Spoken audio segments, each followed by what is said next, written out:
What's good, y'all? It's your boy King D-trix coming back at you with another chess game.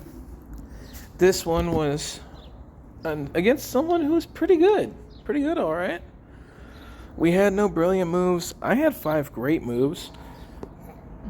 We each had 5 best moves. I had 3 excellent moves. I feel like this might be a she.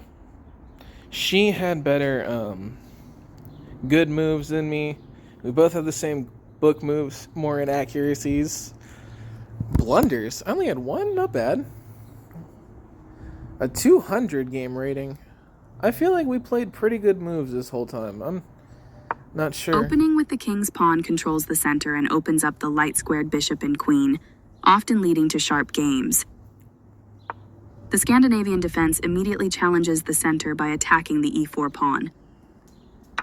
E takes d5 is the best choice as it opens up the center, and if black queen takes d5 recaptures the d5 pawn and places the queen in the center, where it controls many important squares. So we each had various different book moves. I was the one who could have baited out the queen's gambit, but I like launching the queen across the board, not having my queen taken. This loses a pawn. I mean, why not? You missed an opportunity to tactically win a pawn.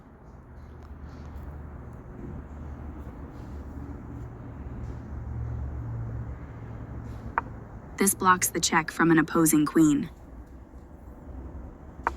You had a chance to play something better. This overlooks an opportunity to develop a queen off its starting square. You missed a better way to move a bishop to safety. This misses an opportunity to develop a queen off its starting square. This is a good time for you to get out of trouble. This misses an opportunity to kick a queen. You overlooked an opportunity to develop a knight off its starting square. Nah, I want that bishop instead. You permitted instead. The opponent to kick a queen. But did it happen, though? You found a safer square for your queen. This attacks a queen, winning a tempo when it moves away. A good choice to move your threatened queen. Because look at that diagonal it gave me. The knight joins the board early, building a strong opening for white. You kick the opposing knight with a pawn, forcing it away. That leaves a knight open to being captured. Nice vision spotting and capturing that vulnerable knight. Takes back. You are setting up a blockade. This wins time by threatening a queen and forcing it to move away. You're going to end up losing a pawn. Who cares? Who cares about that pawn? I sure don't, because I end up winning this game. This gives away a free pawn. It really does. This overlooks an... You captured a free pawn. Thank you. And look at that check. Well, look at the diagonals so far. Just wait, it gets better. This is not the right idea. And so I go. You allowed the opponent to eventually win a pawn. I wanted to keep my position, because watch this. Taking that pawn wins material after the follow-up trades are made. And then I keep the position. You lost your advantage, and now the position is balanced. This missed an opportunity to punish a mistake. The only move, and you found it. This steps away from the checking queen. And now I split the king from his castle. I made him run away from his towering defense. And not even his queen can get in here, because my queen's blocking that back door. And if he wanted to move in, I'll take that. You can have my queen, but the amount of damage I've caused your backline, sir. I'm up a lot. You permitted the opponent to develop a piece while also winning a tempo on a queen. This gives away a free knight. You captured a free knight. This creates a pawn chain, linked pawns that form a strong structure, developing the bishop and increasing influence in the center. Look at those juicy diagonals. This loses a queen. You missed a better way to win material through a tactic. That's not a mistake, but it's not the best move either. You gained control of more squares with this excellent knight move. The knight is kicked by a pawn and must now move or be captured. You've just allowed your knight to be taken without a fight. What? Game. Excuse me, there's a light squared bishop backing it. He'd have been kind of dumb to make that take, because I don't know what this game is on, right? Because let's break it down here. I allowed my knight to be taken without a fight, did I, right? No, I did not. Because in this setup here, I have a knight as bait.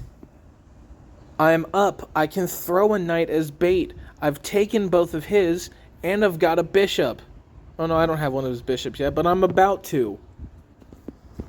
So I can throw a knight as bait, and if he takes, I take with my bishop. If he decides to take with the queen, I can just move this dark squared pawn to that light squared spot, and the queen is faced with a choice. Get back in the fucking kitchen or die like a warrior.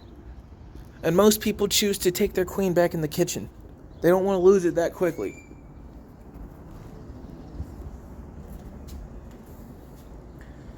Like, the queen is one of the most powerful pieces on the game, but when you lose her, you miss her, that's for damn sure.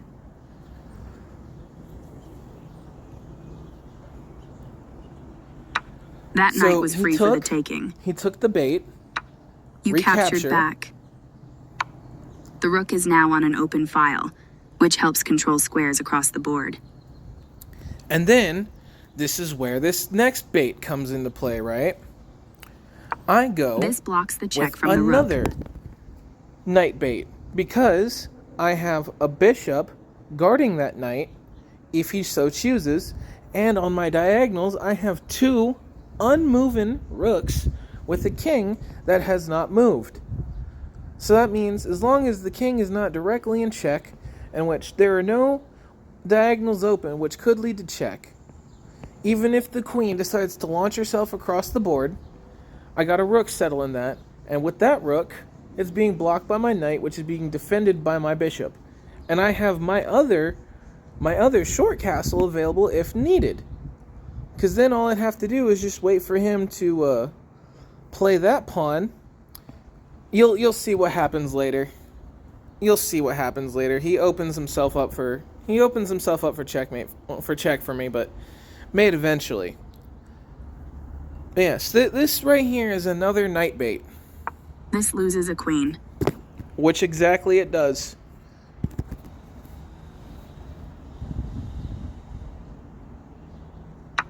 You captured that free queen.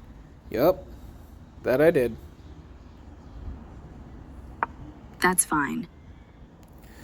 I mean, backing up that rook, but it's kind of useless. This move is okay, but not what I would have played. I mean, I want that pawn to either take or just do nothing. This allows the opponent to force eventual checkmate. This overlook. You're still on the road to checkmate. I do it in a funnier way. This evades the check from the rook. Connected rooks can be very useful. This is a fair move. This is the way to win material. This permits the opponent to force eventual checkmate. You continue the checkmate attack. This allows the opponent to checkmate the king. Congrats on your win. Don't y'all love getting checkmates in the funniest fashions? I do. I sure do. Anyways, that's how you get checkmate with two bishops and a rook. Maybe not the cleanest way of doing it, but I had some fun ways of doing it. It was funny. It's your boy King D-trix signing out. Bye.